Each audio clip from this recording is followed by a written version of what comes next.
Sir actually क्या, मछली का पीस मैंने गलती से मेरे पानी के गिलास में गिर गया था, जो मैंने खा लिया था। उसकी वजह से मेरे पेट में समस्या हो गई थी, किडनी और लीवर में। 2 अस्पतालों में एडमिट किया, मगर वहाँ मुझे कुछ आराम नहीं मिला। तो फिर मैं मेदांता में एडमिट हुआ। मेदांता में एडमिट हुआ तो डॉक्टर जय सिंह अरोरा जी ने मेरा ट्रीटमेंट किया, और बहुत अच्छा ट्रीटमेंट किया, जिनकी उनकी ट्रीटमेंट की वजह से ही मेरी जान बच गई। को भगवान का दर्जा दिया जाता है और कहीं न कहीं यह सिद्ध करके बताया है इंदौर के स्थित मेदांता हॉस्पिटल के एक डॉक्टर ने। हालाँकि ये खबर उन लोगों के लिए भी खास होने वाली है जो खाने में नॉनवेज का अधिकतर उपयोग करते हैं और उससे कई ज़्यादा मछली का उपयोग करते हैं। मछली किस तरह से जानलेवा सिद्ध हो सकती है और जिसमें मौत के मुँह तक पहुँचा जा सकता है, यही काम करके बताया है मेदांता हॉस्पिटल के डॉक्टर ने, जो एक मरीज को नया जीवन दान दिया है। सर, स्वागत है आपका स्वतंत्र समय में। सर, किस तरह क्या ये मरीज़ था और क्या कुछ पूरा बीमारियां लेकर यहाँ पहुँचा था मरीज़? तो मरीज एक 42 वर्षीय पुरुष थे जो इंदौर के पास की जगह में रहते हैं, जो एक पेशे से सेल्स एग्जीक्यूटिव हैं। मेरे पास जब वो आए थे तो आने से पहले 2 अस्पतालों में इलाज करा चुके थे। कुछ दिनों पहले, लगभग मेरे से मिलने से 6 से 7 दिन पहले, उनको अचानक उल्टी, दस्त, बेहोशी, पेट में दर्द और बेहोश हालत में एक अस्पताल में ले गए गए थे, जहाँ पे इनका ब्लड प्रेशर 60 से 70 के आसपास था। उस समय इनकी जब बेसिक रूटीन टेस्ट हुई तो लिवर और किडनी दोनों में बहुत गहरी चोट दिखी थी। उसमें लिवर के जो एंजाइम्स होते हैं वो मेरे हॉस्पिटल में आने से पहले 2000 के लेवल तक पहुंच गए थे, जो SGOT SGPT होते हैं, जो नॉर्मली 50 के नीचे होते हैं, और क्रिएटिन की मात्रा भी 6 से 7 तक पहुंच चुकी थी। वहाँ पे कुछ आराम नहीं मिलने के बाद वो दूसरे किसी अस्पताल में गए थे, जहाँ पे इन्फेक्शन को मानते हुए कि बैक्टीरियल या वायरल इन्फेक्शन होगा, उसका इलाज चालू हुआ था। उससे भी 3 से 4 दिन जब उनको आराम नहीं मिला तो वो मेरे पास आए।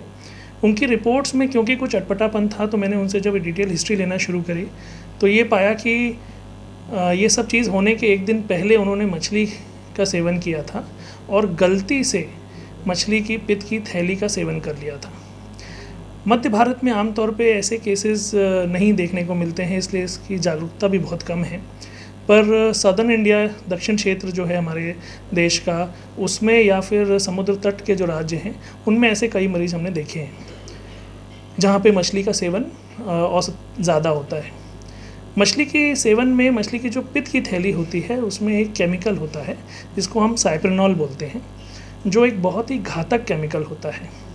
ये मछली खुद बनाती है ताकि वो पाचन कर पाए अपने सारे खान पान का, पर ह्यूमंस के लिए, इंसानों के लिए ये जानलेवा है और इसमें 100% मृत्यु दर है। इसमें लिवर और किडनी पूरी तरह ख़राब हो जाते हैं। जब मेरे पास आए थे तब इनका SGOT SGPT 3500 से ऊपर हो चुका था और क्रिएटिन 12 तक पहुंच गया था। पेशाब आना बंद हो चुका था। इनको हमने जब ये इनकी जो जड़ हमें पता चली कि ये कारण क्या है, उसका इलाज करना शुरू किया, तो इसमें हमने स्पेशल थेरेपीज़ दी थी, जिसमें हमने ब्लड प्यूरीफाई किया, प्लाज्मा एक्सचेंज किया और कुछ स्टेरॉइड्स के इंजेक्शंस दिए।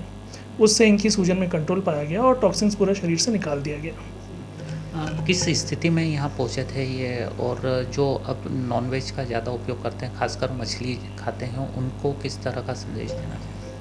तो जब ये मेरे पास आए थे तब काफ़ी नाजुक स्थिति में थे। पेशाब बनना बंद हो चुका था, पैरों, हाथों, मुंह पे सब जगह सूजन आ चुकी थी। लिवर जो एंजाइम्स हैं वो 3500 के ऊपर पहुंच चुके थे, बिलिरुबिन बढ़ चुका था और क्रिएटिन 12 तक पहुंच चुका था। सांस लेने में भी तकलीफ़ हो रही थी। ये काफ़ी नाजुक स्थिति थी, और क्योंकि इसको इन्फेक्शन मान के हेवी एंटीबायोटिक्स और एंटीवायरल चले थे, जिनका नेचुरली फ़ायदा नहीं मिलता, क्योंकि ये किसी इन्फेक्शन, बैक्टीरिया या वायरल के इन्फेक्शन से नहीं हुआ था, ये एक टॉक्सिन से हुआ था। इसके साथ में जब उनकी थेरेपी चालू हुई तो ये पूरी तरह रिकवर हो चुके हैं। डिस्चार्ज के बाद 1 हफ़्ता मेरे OPD फॉलोअप में जब इनके पूरे ऑर्गन्स रिकवर हो गए, तब अब हम इनको आने से हमने अब मना कर दिया। अब इनको कोई भी सेहत की कोई भी समस्या नहीं है।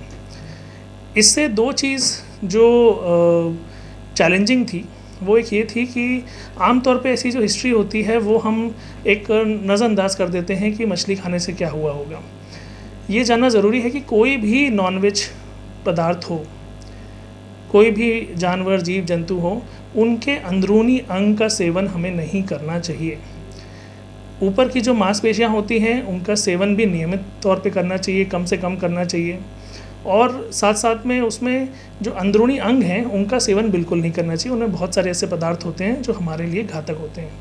साथ साथ में उसकी बहुत अच्छे से साफ़ सुथरी तरीके से उसकी सफाई होने के बाद अच्छे से पकना के बाद ही खाना चाहिए। इन केस में जब हमने डायलिसिस चालू किया तो हमें परिजनों की तरफ से, मरीज़ की तरफ से बहुत ही संदेह था कि एक बार डायलिसिस सर चालू हो गया तो कहीं जीवन भर तो नहीं चलेगा। बहुत समझाने के बाद उन्होंने ये बात मानी कि डायलिसिस हमेशा के लिए नहीं चलेगा। ऐसे केसेस में डायलिसिस कुछ समय के लिए ही ज़रूरत पड़ती है। जब अंग रिकवर करने लगता है तो वो डायलिसिस पूरी तरह बंद हो जाता है। अब क्या स्थिति है सर मरीज की? अब वो मरीज़ नहीं रह गए हैं, वो एकदम स्वस्थ हैं और अपने घर पे अपने काम को वापस रिज्यूम कर चुके हैं और उन्हें अब अस्पताल आने की भी ज़रूरत नहीं है। सर जो नॉनवेज खाते हैं उन्हें किस तरह का संदेश देना चाहेंगे? तो नॉनवेज जहाँ तक हो सके हमें लिमिट करना चाहिए या अवॉइड करना चाहिए। फिर भी जो खाते हैं वो हमेशा ये ध्यान रखें कि कोई भी जानवर, जीव जंतु हो, उनके अंदरूनी अंग का सेवन नहीं करें। हर जानवर या जीव जंतु की जब रचना हुई है तो उसके खुद के डिफेंस के लिए ईश्वर ने कुछ ऐसे एंजाइम्स और हार्मोन्स बनाए हैं जो उस जानवर के लिए अच्छे हैं, लेकिन जब उसका सेवन इंसान करता है तो उसके लिए वो घातक होता है, जैसे इस केस में हुआ। साफ़ सफाई का ध्यान रखें, अच्छी जगह से साफ़ होना चाहिए और पूरा पकने के बाद ही उसका सेवन करें। सर क्या नाम है इनका मरीज का और कहाँ के रहने वाले हैं?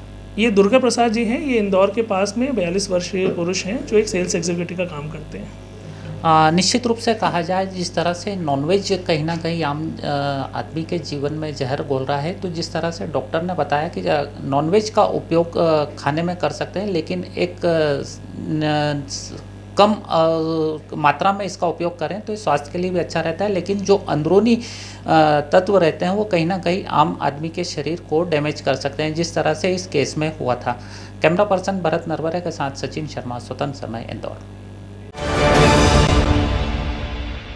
प्योर एश्योर दूध और घी, माँ के प्यार सा, मिलावट से दूर, भरोसे से भरपूर, प्योर भी श्योर भी।